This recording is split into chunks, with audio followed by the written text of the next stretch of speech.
All right. Well, here we are, top of the hour. Thank you all for joining. You have come to us for BDC Presents February. We are talking about a recent report that we released called Innovation Acceleration, How Building Decarbonization Has Transformed the U.S. Building Sector in Just 4 Years. I am so excited to be here hosting you today. My name is Friday Apoliski. I'm the Director of Communications at the BDC. I'm going to first give you a quick background for those of you who haven't joined us before. Welcome. Thank you for coming. We'll talk just briefly about the BDC and then we'll jump right in. We have two incredible speakers for you. And I think we're going to have a great morning or afternoon or whatever time you come to us from. So the BDC, we are a coalition, I should say, collection of stakeholders that work on building decarbonization through electrification. This is just a small number of the folks we work with every single day. Members and partners and collaborators are the absolute key to what we do at BDC. So if you don't see your name on here, please raise your hand and reach out to us. We want to work with you. We do work with this simple idea. Very simple, few steps. First, we want to stop the expansion of the gas network, right? We want to stop digging the hole. We want to focus on building codes that reduce the amount of gas pipes going out.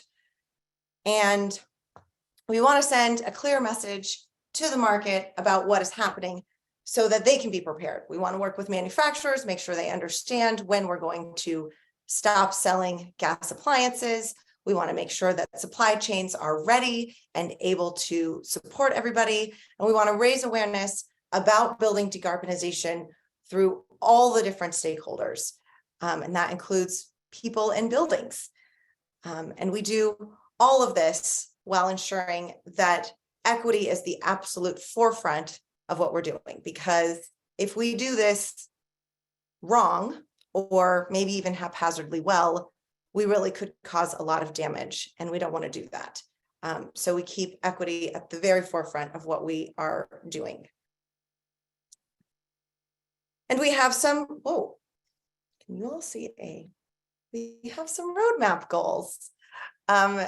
First, we want to increase awareness amongst everybody. We want to ensure that customers are getting a good value from adopting building decarbonization measures. And that goes for not just customers, but builders and contractors and everybody across the board. There needs to be a value proposition. And we need to make sure that the supply chain is ready to deliver on all the things that we need. And we need to align our policy goals in order to make all of that happen. So I like to think of this as setting a big round table, getting everybody around the table and moving it very quickly, because balls go faster than squares. Round things go faster. And so if we do all of these things, we will be truly on the path towards building decarbonization. That is what the BDC is all about. Let's get into it. We're on this webinar. Everyone is muted because there are quite a few of you. And again, thank you for joining us. If you have questions, please put your questions in the chat. I will be monitoring the chat and I will be asking those questions to our speakers at the end. There will be a great Q&A section, so don't hesitate, jump right in all throughout and put in your questions. This webinar is being recorded and it will be placed in our resource library, which you can find on our new website, buildingdecarb.org. And membership is free. Everybody has the availability to the resource library. We used to keep it behind a paywall, but we no longer do that because we know that everybody needs this valuable information in order to forward this work that we are all trying to do. So please check out the resource library and see what is going on there. And so without further ado, I'm going to stop sharing my screen and I'm going to introduce you to our two speakers, Panama Bartholomew and Sage Welch. These two folks have been in this movement from the very beginning, and that is what we're talking about today, which is holy cow, 4 years ago, Berkeley was the very first city to pass an ordinance prohibiting gas in buildings. And man, oh man, has a lot happened in the last 4 years. So that's really what we're trying to talk about today. And what we were talking about with the report that we released last week. So if you haven't seen it, it is here in the chat. The Building Decarbonization Coalition released what will be an annual report, but this was our first one, trying to capture the accomplishments and the impacts and the next phases for building decarbonization over the last 4 years. Couple things I just want to point out from this report before we let these two jump right into chatting about the details. But some key findings here: 1 in 5 Americans live in a region that has a building decarbonization policy. That's a lot of people, and that's pretty exciting and amazing. We are coming up on the 100th city to enact policy. Stay tuned. I'm sure you'll see some exciting things from us when that happens. Last year, it was the first time in history that more homes were heating with electricity than gas. So 30 years ago, that was only 25%. Now we're talking about over 50%. That's a pretty fast pace of change. Also, every single month in 2022, heat pump shipments outpaced gas furnaces. And the same is true for water heaters. Woo! And we have this year 9 states and the District of Columbia. Regulators are conducting future of gas proceedings, right? They're starting to do that thing in the beginning that we talked about, which is stop digging the hole. Do we really need to expand the gas network? So those are some high level things. I hope that you will download the report and read it. But in the meantime, we have Panama and Sage to talk to us a little bit about some of the more interesting things in the report and all that they have seen over the last 4 years. So will you two please take it away? Thank you, Friday. Appreciate you all coming, and I just want to start by really appreciating Sage and her organization, Sunstone Strategies.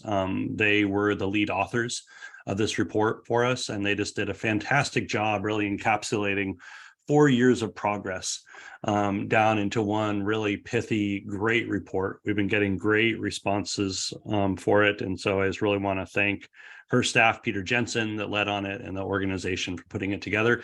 And thank all of you. Ultimately, the accomplishments and all the momentum that's expressed in this report really comes from the totality of the movement of the building decarbonization community across the country. And so we were hoping to find a way to how can we reflect all those accomplishments from all these different organizations and individuals and communities in one place. And hopefully we did a good job of capturing it. So we're going to have a bit of a heat pump side chat between Sage and I about like where the movement's at, where it's going, what have been some lessons learned, what are some takeaways. And so thank you for joining us, and we'll have plenty of time for any questions at the end as well. So Sage, great to see you. You too, my friend. I'm sorry you're not feeling well, but thanks so much for joining us anyway. COVID is not a hoax, it turns out, and I am on something like day 12, so I'm mostly here, but you know, a little bit in COVID land, but could not turn down the opportunity to chat with you one-on-one in front of a whole bunch of people about the past 4 years and all that's been accomplished. So, all right, take us back to 2018. We're all a little thinner. Maybe we have a little less anxiety. But what was the state of building decarbonization at that time? And what did the movement hope to accomplish, and by when? Yeah, 2018 looked very different than where we're at right now. Basically, we were looking at a situation where there was really no awareness at all. I mean, policymakers, consumers, even like many NGO groups, even those of us working on it, like very low awareness of the technology, the policies that were needed. And so awareness was like an absolute zilch. There was probably only like 1 or 2 programs promoting building electrification around the country in leadership states like Massachusetts. And the technology was even harder to get back then than to get now, and particularly in a state like California that's so heavily reliant upon gas. And so, sometimes like to say, like, we weren't even at the start of the marathon yet. Like, we were just not even beginning to put together the plan for the training to be able to get to the marathon at that point. And so what really started to coalesce in 2018 is we all started to talk to each other, though. Instead of all the utilities working on their own and all the manufacturers working on their own and all the nonprofits working on their own, we actually started to get together and seek to identify, okay, is there some common set of barriers that we're seeing? Is there some way that we're agreeing on some things that we can work on together? And can we develop a roadmap to be able to really change the current situation we're in? And so I think that was really one of the key times in 2018 is people started to work together as opposed to within their own silos. Yeah, it's kind of incredible to think about this as just a matter of a couple years, starting at zero awareness to probably like one of the most hotly debated climate policy solutions that now feels very intuitive. But it's really interesting to go back and think, like, there was just zero awareness. And the folks coming together to discuss it at that time, I am just forever blown away at how cooperative the movement has been, and just how, and I think one of the kind of keys to its success has been that early collaboration. But so has the pace, and as Friday listed, there's just like these incredible milestones that we keep whizzing past. Has that pace matched like your expectations? In part, I think that in 2018, there was some sense of just simple math says that if you're going to be meeting climate goals of carbon neutrality in 2045, you can't really be putting in appliances that have a 15-year life really anywhere after 2030. And so a lot of the movement really got together and started to coalesce around the concept of, okay, we have about 12 years here where we want to be completely transforming this market and moving away from having states move away from economies that are really heavily gas dependent towards high efficiency electrification. And so it's encouraging to see, states like California and New York now adopting policies saying, as of 2030, we're going to be phasing out the sale of gas appliances. And I say it's encouraging because you want to be doing that early enough to be able to give the market time to react. You got to be able to do something in a way that the whole supply chain, from the manufacturers to the distributors to the installers, have some time to adjust. And we can deal with imperfect parts of the market, like high electricity rates, or fixing up problems with the grid or other things like that. That gives us some time to be able to work on that. So by the time a regulation comes into place, the market's ready for that. And so I think in some ways, seeing us move towards those 2030 targets has been encouraging, and it's what a lot of us were hoping in 2018. But I think the market response has really both been shocked me. What Friday said earlier, that last year, for the first time ever, heat pumps sold more than gas furnaces across this country. And that was before IRA ever rolled out. That's without a lot of different programs or policies or a heavy investment. That's just market forces taking effect. And we're selling more heat pumps in America than we're selling gas furnaces. And I think that's shocking to me. I've been working on green building for like 20 years. And we're still at like very small market share for green buildings. Solar took, a good 40 years to get to the point it's at now. And to see in just a few short years, whole communities, whole states saying we're adopting this clean energy technology as just the base case for everything moving forward, that's what's really surprised me. Yeah, that's incredible to see. And so what was behind the reason to do this report right now? What's so significant about this very specific moment we're in early 2023 that kind of warranted this in-depth look at the last 4 years? Yeah, I think as we all got together and talked about it, we're at I think a change point right now, and those change points represent an excellent time to reflect about where we've been and what we've learned and what it means going forward. And so if the first phase of building electrification is really characterized as no awareness, limited access to product, no programs, no policies, we're definitely in a different place now. Friday mentioned all the different policies that are being adopted. There's already programs in 10 states going on.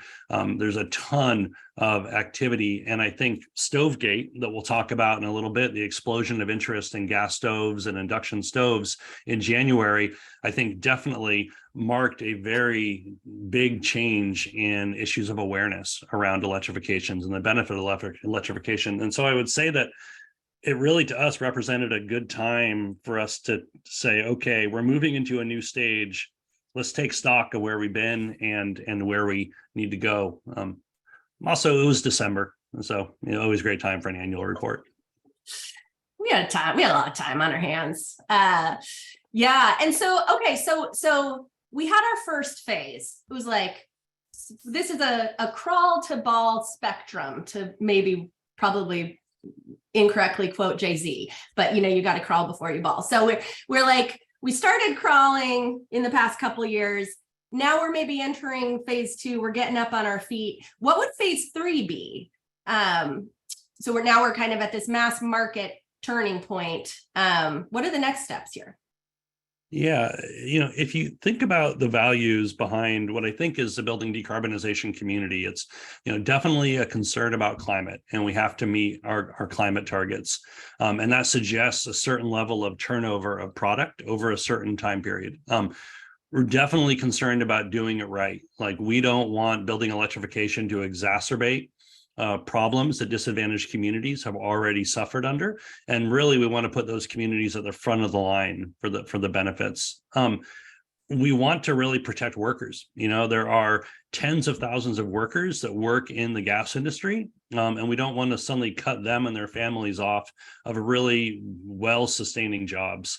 And lastly, we really want to protect ratepayers. We want to make sure that electrification is a benefit to you when you make the switch. And so as we think about those values and what we're trying to accomplish, it really starts to set the stage for the next period, the third period of building electrification. And so what it means is that, we can look at the current market and the rate of turnover of appliances, and we can see that if we just have natural turnover of appliances, and we're switching the gas out for electric over 15 years, over 20 years, it's going to be very hard to meet our climate targets.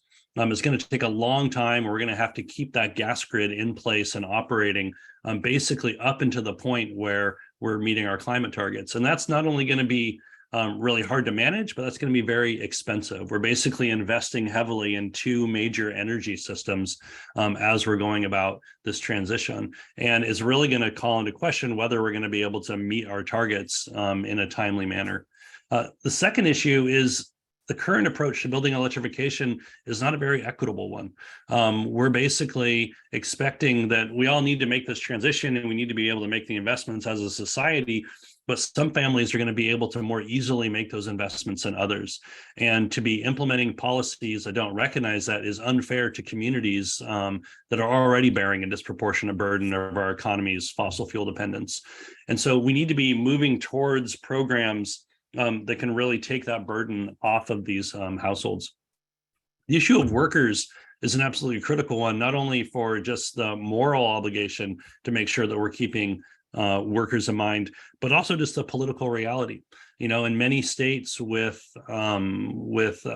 strong climate policies, some of the most major political actors are unions, are building trade unions, and they need to be a part of any solution. And we need to be building a building decarbonization community and an approach that really works with union labor and gives them a view into how they're going to play a part in building decarbonization. And then lastly, protecting ratepayers. We're going to be winding down the gas system and figuring out how to pay that off, making the grid more resilient and investing in electrification. And so we're going to have to find ways to be able to do that and finance all those changes while not putting that on the back of electric ratepayers and making it too expensive to electrify. And so if I would say, well, what is the third phase of building electrification looks like? It's in line with our climate goals.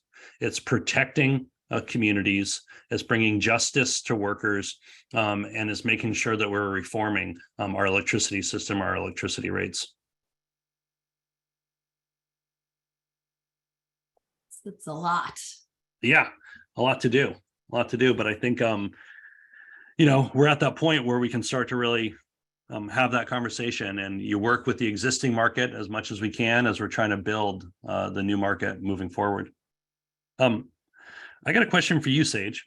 What about, you focus on media and communications, that's what you do for a living. And I'd be interested in this issue of awareness and how you viewed the speed of awareness raising among the media and among what you're seeing out there from the polling that you do. Like, what has really surprised you about awareness raising from coverage of this movement? Yeah, so in some ways, I kind of think about this a lot in the context of like, I did not foresee this issue eating my life the way it did, if we're going back to 2018. But in some ways, I think almost due to everything you just said, this was always going to be a really interesting story, and interesting stories like tell themselves. And so I think that we always had an inkling that this was, or I just got very excited, and this work grew out of like appliance efficiency work we've been doing, which, like, not to pick favorites, but wasn't the most exciting portfolio. But once, we started to realize, okay, the next step in this work is really actually removing fossil fuels from the building sector, I was like, oh, that's gonna be hella fun. Because it's, as you just mentioned, this is an issue that it's micro in the sense that it's appliances that are in people's homes, but it's so meta because it's infrastructure. It's grappling with what role will natural gas play in our future, which is really one of the critical climate fights of the 2020s. It's going to determine our path to 2050 and to decarbonization. With some of these it's one of the most consumer facing issues that we have in climate.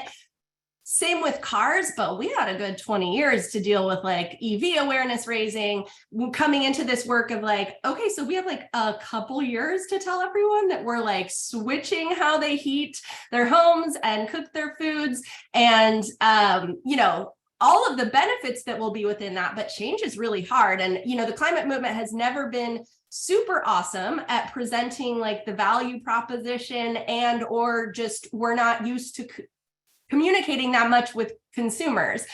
So all of it, I was like, this is so interesting. It's going to be really fun. And one of the things that I put down to just how it blew up in the way it did as far as media coverage goes is the policy solution was so eye-catching. Like Berkeley's first ordinance, this concept that we can actually just end gas hookups in new construction. Reporters very quickly were super interested in that. And then it all snowballed so quickly, more and more cities moved. But what really, I think, made the story take off as well was the opponents' response. One headline that's always stuck with me was like, little climate policy, big gassy rage. And like, let's just say the opponents pulled out all the stops to fight, especially the local level city electrification movement. Some greatest hits, I won't go into, and I'm speaking on behalf of Sage Welch, Human Being Sunstone Strategies, not BDC here, but, threatening to spread COVID at a local city, to shut down a climate vote, manufacturing some racial justice crises. There have just been a huge range of tactics employed, a really classic front group astroturfing. And like, for me, this is just, I get a lot of energy from these kind of fights, have found it really interesting and just a really great opportunity. But then there was this whole other world of communications within this of like, we actually do have to speak directly to the public about this new like value proposition that we're bringing. We shouldn't actually have to sacrifice our health to heat our homes and to cook our food. But the problems with using gas have just been so hidden. The average person through polling, believes that natural gas is clean. That's a good 30 years of marketing, but a really intense push in the past decade to market gas as clean. And they don't realize that there's these, of course, and we'll talk about Stovegate, but these hidden health impacts of using gas, not just for indoor air, but for outdoor air, just like a huge driver of smog. And at least what we had going for us amid all of this is that all of these technologies are just superior. There's no way around it. It's just a better way to do things. You have the same outcome. You're heating up food, you're heating your home, you're heating your hot water. You can do that with like a wild range of societal costs, or you can do that in a way that like might make you more resilient to climate change. You'll have cleaner air. You're going to have more economic stability. And one thing I know that we get nervous as a movement when our issues are perceived as divisive. And I would actually say these things are not as divisive as they seem. We have a very vocal crew that is trying to create that division, and that was nowhere has that been more clear than Stovegate. But across the board, people want to see action on climate change. They want clean air in their homes. They don't give a F about what technologies are doing that. They just want the best ones. And I think we should be very confident in saying we have the best one. But yes, anyway, I have in some ways been surprised at just like how wild this campaign got. But I think if you look at just how interesting this story is, it makes sense. And I think I'm like pretty proud, honestly, of how now if you go out and speak to the political press, to consumer press, and just to general climate reporters, like so much education has happened over the course of these years. And again, going back to where we were before, zero awareness, the whole concept, it was totally new in 2019. And now a couple of years later, every Sammy Roth at the LA Times did Boiling Point this morning, interviewing the new executive director of Sierra Club. One of his first questions is like, how are we going to deal with gas? How are we going to support people to move on to electric technologies? This has just become one of the most reflexive questions to that audience of reporters, audience/messenger, about like this as just one of the most critical kind of climate solutions that is being rolled out. And so anyway, I think it's really fun. I'm glad you're having a good time. I think that you look at awareness and just the explosion, you said it's happened over the past 4 years, but just in the past 4 weeks, I think has probably been one of the biggest awareness explosions. I can't tell you how many people are suddenly asking me about stoves. I can't tell you how many people I hear about. It's like, man, randos are coming up to me and like at the playgrounds or at the PTA meetings, or like all of a sudden everyone's talking about gas stoves. So, we've called it Stovegate. I think I liked it when you called it the gas stove rebellion. Like there's all sorts of great names for it. But could you just tell us like about Stovegate? Like what happened there? Like what was the media's reaction? Did we win Stovegate? Did we lose Stovegate? It's like how, like what are the lessons learned? Like how did it break through? Like did that take 5 years? Tell us what everyone really wants to talk about, which is like deep culture war meat. Tell us about Stovegate. Yeah, Stovegate, man, it's been wild. All right. Well, what happened is that at its core,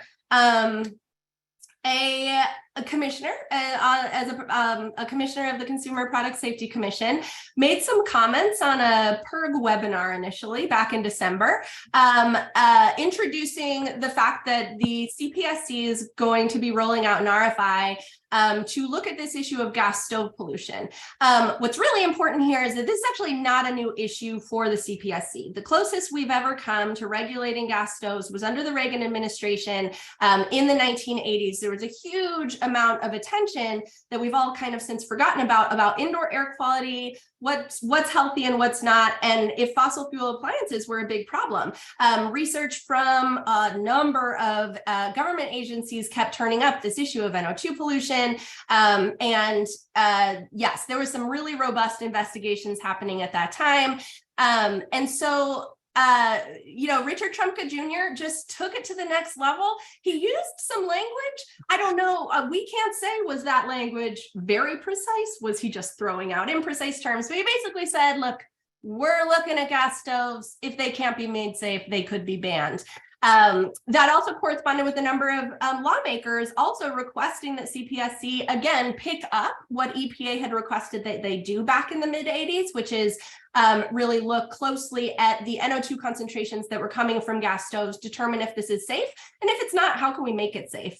And so there has been some mounting pressure on CPSC. Part of that has been a new body of research. So as I said, we've got about 4 decades of really solid, inarguable science about the fact that gas stoves put off a large number of pollutants, especially when they're in use. And then in the past year, a new body of science has emerged showing that they're actually leaking various toxins like benzene, which is a really scary carcinogen, toluene, all these different substances, a shit ton of methane, while they're off. So like, it's also just the fact that like gases leak. We have gases in our homes, all the fittings are leaking.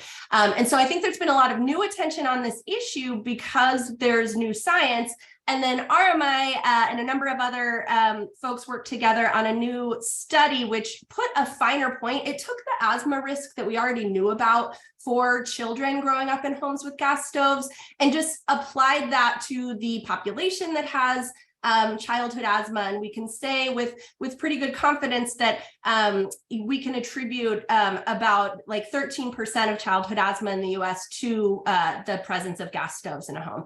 And so those 3 things happened at once. Trumka's comments, this new report, and then the media just blew it up. It wouldn't probably have lasted, and because literally was like a 6-week media cycle, which is so rare. Oh my God, so rare for any climate issue, but how rare is it that it's like our issue, you guys? Like, we're the nerds of the bunch, right? And so it's just like the fact that our thing was spotlight for so long was so fascinating, but it probably would not have garnered so much attention if the right wing of the Republican Party had not freaked out so much, which really inspired this just like wall-to-wall coverage.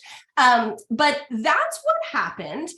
Kind of surprised everyone. I think long-term, I would say very much that the stove war is the battle, but our war, if we're going to be weird and military, is like our war is building electrification, right? So I would say this battle has taken us way closer to winning the war of electrification for a couple reasons.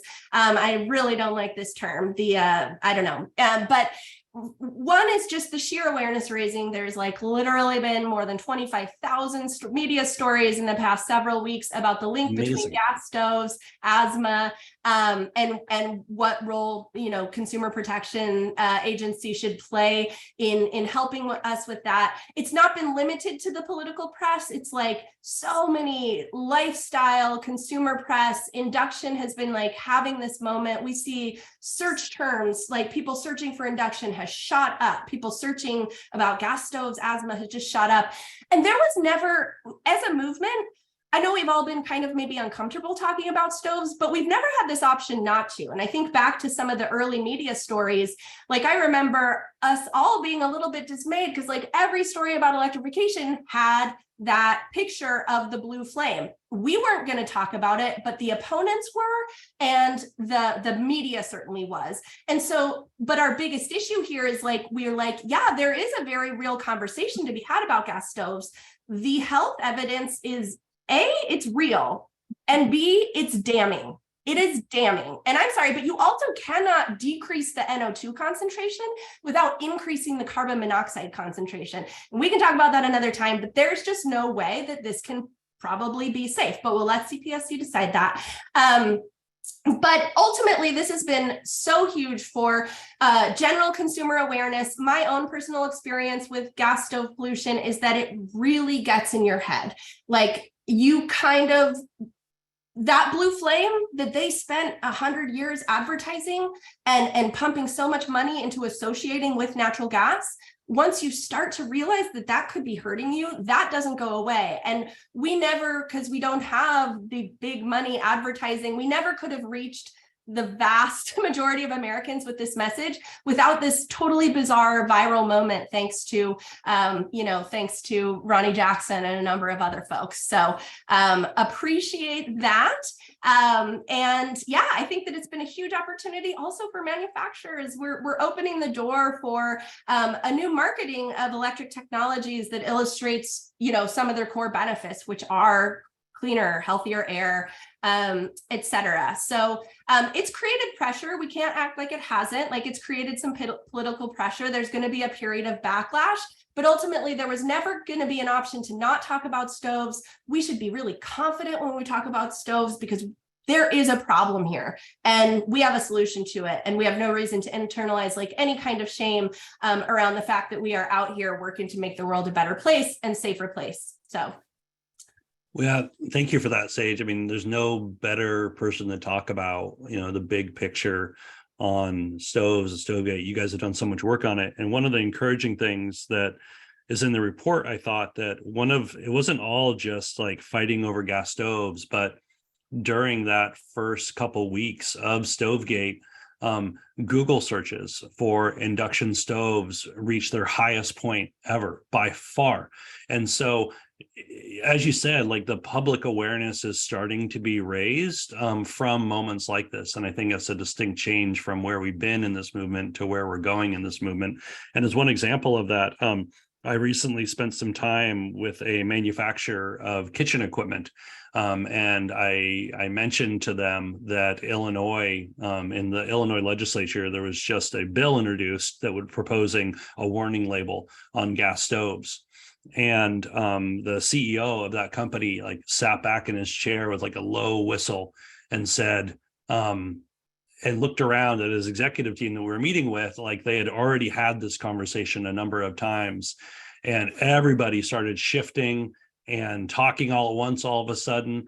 And the CEO just said, like, I don't want any warning labels in any of our products. So it's breaking through, and I think we're going to start to see some real innovation and changes in the marketplace due to the awareness raising. Yeah, and I mean, yeah, that's so interesting, that as sort of a threat, and because that is just transparency about what goes. I guess, like, I just always come back to the fact that like this is just based on very concrete science and data, and it's the onus is on the manufacturers, it's on the gas industry. You prove it's safe to us, and the jury's out on if that can happen. Well, yeah, let's talk a little bit about the market. I think as we've kind of reflected, this has just been a very fast transition, right? Or, we're seeing a lot of reverberations, and that's just before the IRA is going to be rolled out. We're just like zipping past these milestones. On the market side, what do you attribute there? And one of the things that the report really dug into is like new product innovations that are coming out, the way the market has responded. How much do you attribute the shift for the market to the policy momentum versus like a growing, consumer demand for cleaner or more efficient products? Where do you see that? And do you have any like anecdotes or examples of how the market's been responding? Yeah, so a number of us with the BDC probably saw a number of you down in Atlanta a couple of weeks ago at AHR, the largest HVAC and refrigeration conference in the country every year, one of the largest in the world. It's an annual conference, and everybody goes, all the manufacturers, the distributors, everybody's there. It's the place to unveil new products. I went to it 4 years ago, so pre-COVID, and There was really very few people talking about building decarbonization. You bring it up, it was kind of glazed eyes, or even like a look of fear, or even perhaps a smirk. And there'd be some products, you'd see some heat pumps there, and you'd see some heat pump water heaters and the like. But by no means was it like a dominant conversation. And I can't tell you, it's almost 180 from what we saw this year down at that conference. Everybody had their heat pumps out front and center, brand new product offerings, words like electrification and decarbonization all over booths. Legacy boiler manufacturers now putting packaged large scale heat pump solutions front and center in their booth. I mean, a number of our engineers on our team and our more technical folks, just like jaws dropped seeing some of these legacy folks now moving over to heat pumps. And so I think that the market is very clearly seeing where policy is going, very clearly seeing that the future of gas is one of a wind down, and starting to adjust to it. So I think that was really encouraging to see, and very exciting. And the conversations there, people had their talking points, they're ready to sell heat pumps. I think the fact that we're seeing new products coming into the market is a really good sign. And so, in 2022, two small startups around induction cooking, battery-enabled induction cooking with storage in them, allowing you to use just regular 110 outlets to plug in induction stoves and to be able to use induction stoves during a power outage, I think is fascinating to see. There's a number of big players that make stoves and batteries in the world, and I'm interested to see if they pick up on that as well. And then the introduction of the retrofit ready heat pump water heater, the 120 volt low amperage water heater that you're going to be able to just plug in your basement or wherever you want to keep your water heater as close to you as possible, I think has been fascinating. And to me, what that shows is that manufacturers are seeing this future that we're all trying to create together, and they're investing long-term manufacturing infrastructure into creating this future as well. And so there's all the stuff that we talk about and all the policies that we work on, but when you actually see the rubber meet the road in the marketplace, that's what I'm really excited about. And that they're trying to figure out what are the gaps that are out there, and then creating new products for them.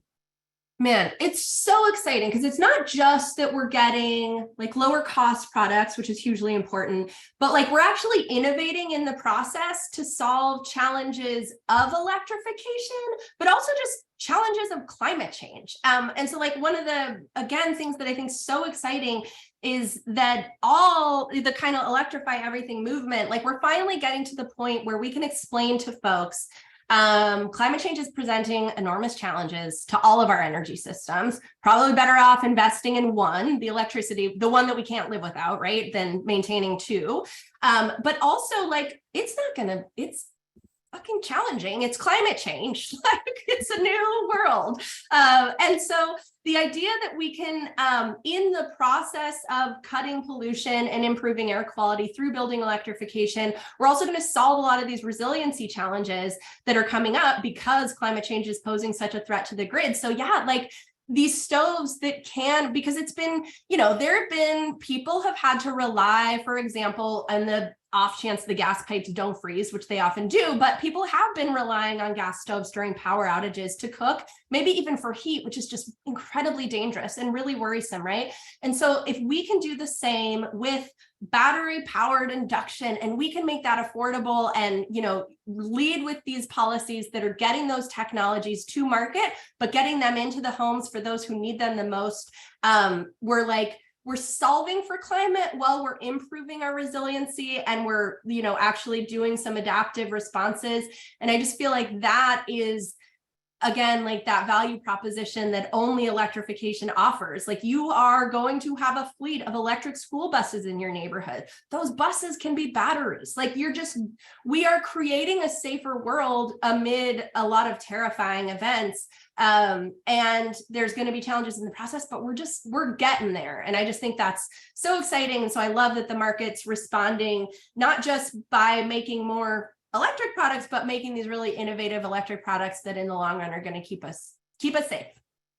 Yeah. And I'm seeing, people coming out of tech right now and into the space. Like you wouldn't believe. We were talking to a mini split heat pump startup where it was a collection of folks coming out of Google. And they want to try to apply, Silicon Valley techniques to heat pumps. And so they're like, how can we work on really beautiful form factors for these so that you'd want to have it in there? It's like having an Apple product up on your wall or something. And how do you deal with like the biggest pain points of heat pump deployment, like working with a contractor? So can you get a fleet of contractors where you can have a guaranteed price for installation based off of some pre-audit work that's being done? And could you order it just on your phone? People want to order things on their phone. And so you have companies that are working on innovations like that. Like, as you said, really looking at the pain points and then actually designing their product offerings around those pain points. And so I'm excited about the decade ahead. Yeah, super exciting. And we have this, the market signal that at least California is putting forward of like, we're not going to be using appliances that produce NOx emissions and greenhouse gas emissions from beyond 2030. And so like we do have a pretty decent runway in the next several years. And I mean, hey, a lot of tech layoffs going on. Let's like pull all those brains. Let's do it here in like the Bay Area in California. That's what we're known for. It's like a pretty perfect opportunity. We've got just the right amount of time to get these technologies that solve a lot of problems out to market and prove we can do it. And in the rest of the country will follow. Well, we just got excited. Should we wrap it up with like a top 5 moments from the past 4 years? Yeah. I think folks could also feel free to weigh in, but yeah, Panama, throw down what have been your favorite moments recently? And I would welcome folks, like, put in your chat, you've all been part of this movement, so please drop in the chat like your favorite moments of the last 4 years. I gotta say one of them is SMUD hosted a water heating event in December of 2019 up in Sacramento, and it was I think what I loved was people didn't stop coming into the room. And by the time that it stopped, there was like standing room only. The walls, this is the biggest room at this brand new headquarters that SMUD has. It was like the walls were lined with people, and all these manufacturers had flown in to present some of their product, and they were blown away. It was bigger than ACEEE's Hot Water Forum attendance. I mean, there was hundreds of people. And I think, and the OEMs were blown away. They're just like, this is incredible how many people are excited about clean hot water making out here in California. And I love the look on their face, and I'll never forget it. And for me, it was, I'm getting chills now. It's just like, okay, this is real. Like this is happening. There's a real excitement about this, and people are hungry for it. So that's one of my top memories from the last few years. What about you, Sage? I mean, mine is mostly like, is it Schadenfreude? Is that the word where you just like delight in others' misfortunes? I think San Luis Obispo finally wrapping up and passing their electrification ordinance after facing some just incredibly wild setbacks and various tactics by the fossil fuel industry. I think that moment, again, speaking just for myself, where I clicked over to the Californians for Balanced Energy Solutions website and realized that they had pulled the plug, they went defunct. It was like, that sort of effort to, set up a covert body to try and defeat electrification had been overcome. I think going back to some earlier moments too, Panama, you on forum. I think one of the first times that I realized again how interesting this issue was forum on KQED dedicating a whole hour to Berkeley's passage, and Panama just kind of repping the movement there. But those are all, my stuff's mostly media related, but and you know, the friends we made along the way. Groups of folks who've all been working together on this has also just been really inspiring. I feel like I've definitely made some of my closest work friends in this space and continue to do so. And it's just really inspiring, kind of going state to state and working at the national level with just a really broad range of advocates. And then my final one, I'm just really excited. The city of Boston just put forward a commitment to remove fossil fuels in public housing owned by Boston by 2030. And that's exactly the kind of policies that I'm really hoping we can see a lot more of as we, again, figure out what is the way that we reach people who need these technologies the most. And so really hoping that that kind of policy can be replicated moving forward. I've really loved to watch Jennifer Granholm, our Department of Energy Secretary. She is a fantastic follow on social media if you don't follow her. And like she does a bunch of content on heat pumps and induction stoves. She just visited a family in Boston recently. But she did this, she was in Boston another time, I think about a year and a half ago, and she brought her whole team there. They had the whole congressional delegation, Senator Markey, Senator Warren there, and they were talking about heat pumps and talking about this new library they did. And she brings up heat pumps, and then somebody from the back yells, "Heat Pump Nation!" And it makes it into like the overall press kit for the secretary for this whole like important visit out to Boston. And I just love that we have a Secretary of Energy right now who is like so focused on building electrification and what we can get done. Like we got to work with her on her like LNG export stuff, but on the building electrification stuff, it is just fantastic. And we had a chance to spend some time with her around some induction stoves and just to see how happy electrification made her and how happy that she was able to like talk about incentive programs for induction stoves for low and moderate income household people. It's like we just have an amazing person as our energy secretary right now, and we're really lucky. Yeah, that's a great one.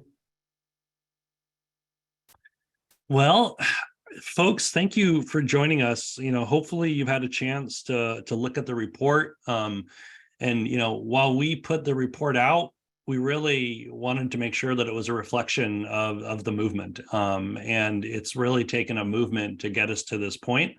And with success comes even greater responsibility. As we've moved into this new phase, there's going to be a lot more attention on us all. As the IRA rolls out billions of dollars across America, there's going to be a lot more responsibility to do this right. And so I just want to thank everybody for joining us today, but in particular for all of you who have been part of this movement, who have got us to this point. I want to thank you for everything that you've done and look forward to working with you as we work on the next big phase of building electrification. So thank you so much, Sage, for your partnership throughout this process and today. And thank you all for joining, and look forward to seeing you on the next BDC Presents. Yes, thank you both for a very engaging conversation. And for those of you who are looking for even more, please don't forget to sign up for our next national policy call. We're going to be talking about what's going on in Illinois. It's going to be really interesting. You can find registration for that on our website, which is buildingdecarb.org. And I think you can also find it in the chat as well. So with that, we will let you all go and have a wonderful day. Thank you again, Panama and Sage. Have a good one.